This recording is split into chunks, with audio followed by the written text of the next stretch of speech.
So I really haven't seen any videos on this method of bolt and hardware cleaning, really anything you can fit into this rotary tumbler, so I'm going to make a video on this process that I use to get pretty good results without using a large sandblasting and wheel polishing setup that's pretty expensive.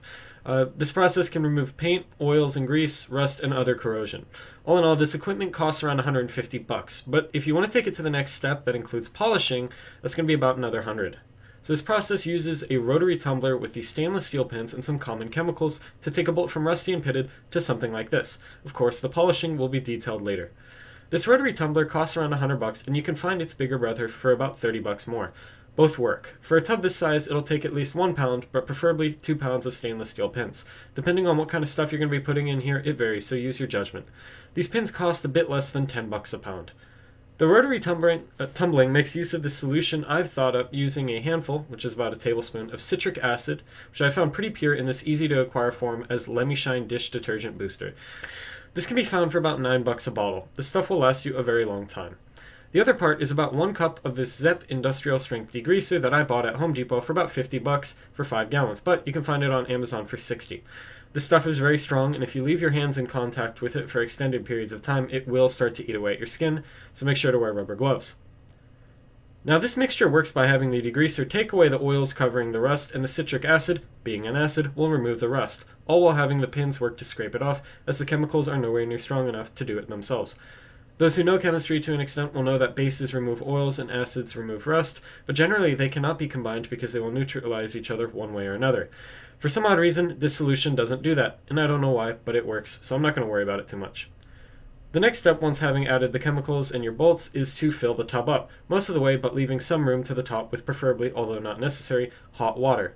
Close the lid. If it leaks, you can seal it with dielectric grease, otherwise known as silicone paste. Other greases work as well, but they tend to be messier. Close the lid on not crazy tight. If it's not sealing, clean the seal and re-grease it and let the process run overnight.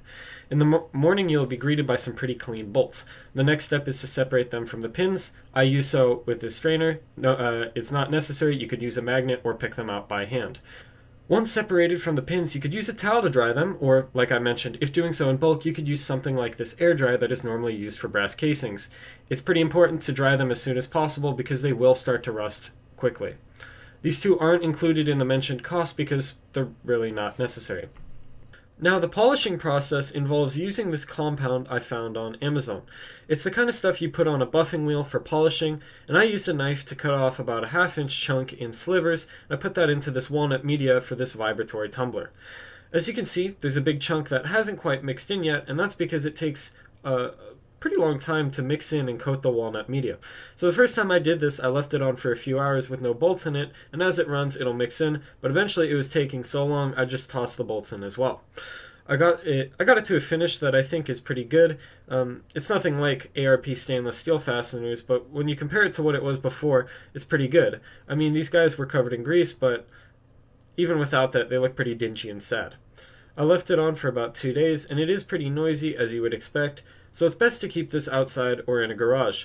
But if it's too close to your neighbors, they probably won't like you too much. Anyway, that concludes this video. I hope you enjoyed watching it, and I'm open to suggestions on how to improve this method. Despite it being a step down from sandblasting, it is still pretty pricey. There are definitely better ways to get results that I haven't found yet.